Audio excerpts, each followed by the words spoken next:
paralysie en vue dans les collectivités locales pour cause les travailleurs de l'intersyndicale poursuivent leur mot d'ordre de grève. C'est pour exiger des autorités la satisfaction de leurs revendications comme le paiement de leurs arriérés de salaire, le recrutement dans la fonction publique, entre autres points. Découverte de pétrole et de gaz au Sénégal, l'économiste Samir Amin, membre fondateur du Codesiria, met en garde l'État du Sénégal. Il faut éviter le syndrome du pillage comme ce fut le cas dans beaucoup de pays africains où les ressources naturelles n'ont pas permis d'avoir la croissance et la prospérité. Je vous propose de l'écouter au micro de Mambiram Diouf. Quand la Zambie et le Sénégal déclarent vouloir avoir un projet, un projet d'émergence, j'applaudis. Et je dis que même si la formulation de ce projet à ce stade est encore très timide, est encore pleine d'ambiguïté, je crois qu'il faut s'associer à cette initiative, la soutenir pour lui permettre d'avancer et non pas la renverser d'un revers de la manche parce qu'elle n'est pas bonne, elle n'est pas suffisante immédiatement. Finir par découvrir que le pétrole, il y en a partout sur la planète. C'est-à-dire qu'il suffit de creuser un petit peu plus profond ici ou là et on finit toujours par trouver du pétrole. Je souhaite qu'on trouve du pétrole au Sénégal parce que ça permettra d'améliorer l'accès du Sénégal à la production d'énergie, à condition évidemment que cette découverte du pétrole ne soit pas pillée une fois de plus comme beaucoup d'autres ressources naturelles du continent, comme le gaz. Nous parlons toujours de cette découverte d'un gisement de gaz au nord du Sénégal. Le ministre de l'Énergie, Thierno Alassane Sall, souhaite une parfaite entente entre le Sénégal et la Mauritanie. Et pour ce, le ministre appelle les maires situés le long du fleuve à jouer leur partition. Le ministre de l'Énergie l'a dit à Demet lors de sa tournée dans le cadre du programme d'électrification rurale. Thierno Alassane Sall est au micro de Alassane Ba.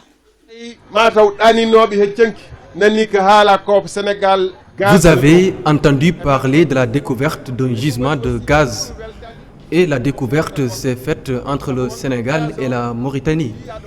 Et entre ces deux pays, il y a toujours eu une parfaite harmonie. C'est pourquoi je demande qu'on se donne la main. Parce que s'il n'y a pas une entente entre les deux pays, on ne pourra pas l'exploiter.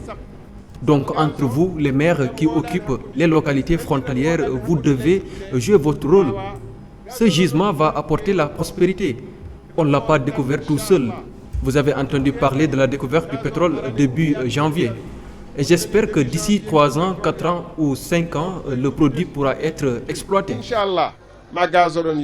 Nouvelle tentative de vol dans un poste de transformation de la Sénélec. Les faits ont eu lieu à l'unité 21 des Parcelles Assainies. Le voleur a échappé de peu à une électrocution. Actuellement, il est entre les mains de la justice. Retour sur les lieux avec Aminata Mbaressor. C'est dans ce poste de transformation de la Sénélec qu'un voleur s'est introduit samedi. Le jeune homme, sur ses photos, a profité des travaux d'entretien de la Sénélec pour commettre son forfait. Le chef des travaux l'a surpris au niveau de ce poste-là, accroché sur le jet de barre, alors qu'il avait demandé à ce que le courant soit rétabli. Heureusement pour cet individu-là, en fait, 5 minutes avant, 5 minutes après, on pourrait lui envoyer le courant, donc il pourrait être électrocuté. Coincé à l'intérieur du poste des minutes durant, le voleur tentait de dérober du cuivre et d'autres matériaux installés par les agents. Quand on l'a attrapé, on lui a posé la question, pourquoi tu n'as pas pris de l'aluminium? Il dit que l'aluminium, ça ne rapporte pas beaucoup, c'est le cuivre qui rapporte. Donc il sait très bien ce qu'il fait.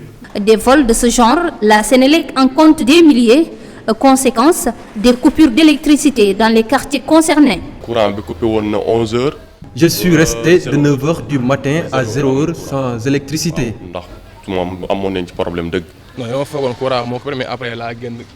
Je croyais que c'était une coupure d'électricité, mais quand je me suis rendu dans une mercerie à l'unité 22, il n'y avait pas de coupure.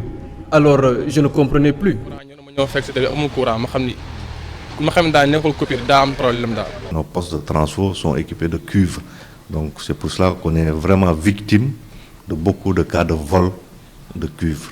Et c'est ce qui pénalise en même temps les populations, des fois, qui restent des heures et des heures sans électricité. À l'unité 21, des parcelles assainies, la tentative de vol est sur toutes les lèvres. Le voleur arrêté depuis samedi est entre les mains de la justice. Marche des populations de Saré Alkali. Elles réclament un lycée pour leurs enfants qui font plus de 30 km pour rejoindre les autres établissements du département de Bunkiling. Elles demandent aussi un forage, de l'électricité, un district sanitaire et des pistes de production. C'est une correspondance de Bakary Conté Salassambe. Les populations de Saré Alkali, entre autres tampons, ont sillonné les différentes rues du village de Saré Alkali.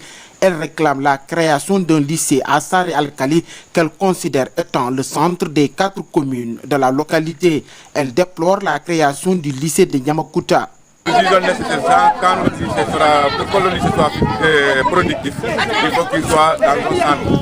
Et nous avons tous dit que le centre de Saré Alkali. Nous voulons que le lycée soit implanté à Saré Alkali.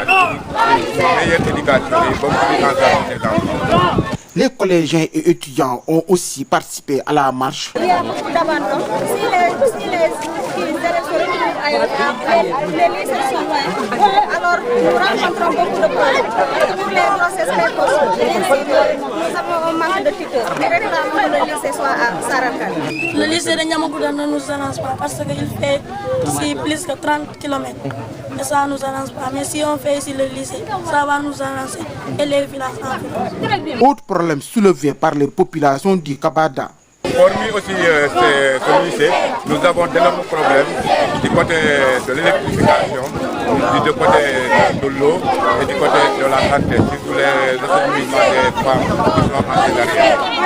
Donc voilà aujourd'hui ce que nous avons réuni. Nous demandons à ce que l'État nous aide à avoir des pistes de production, des ambulances, des salles de santé plus équipées, mais aussi encore pour que le lycée soit implanté ici en Saré Alkali. Elle compte remettre ça si rien n'est fait dans les plus brefs délais.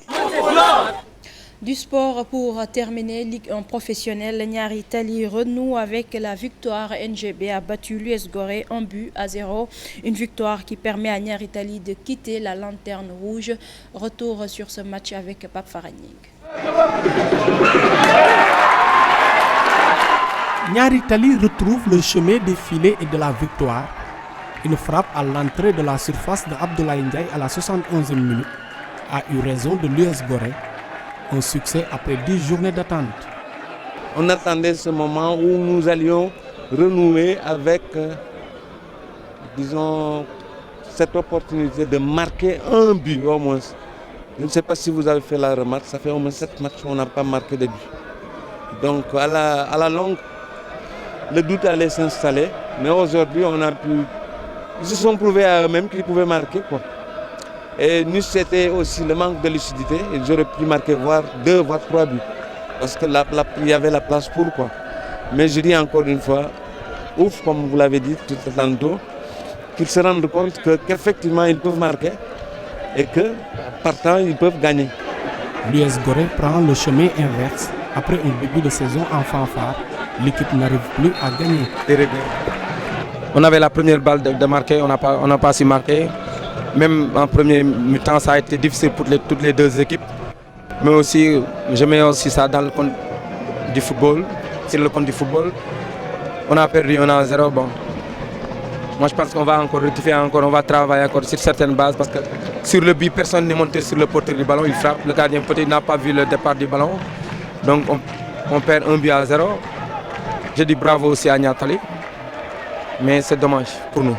Grâce à cette victoire étriquée 2-0, les Galactiques quittent la jaune-rouge au grand bonheur de ses supporters qui avaient soif de victoire.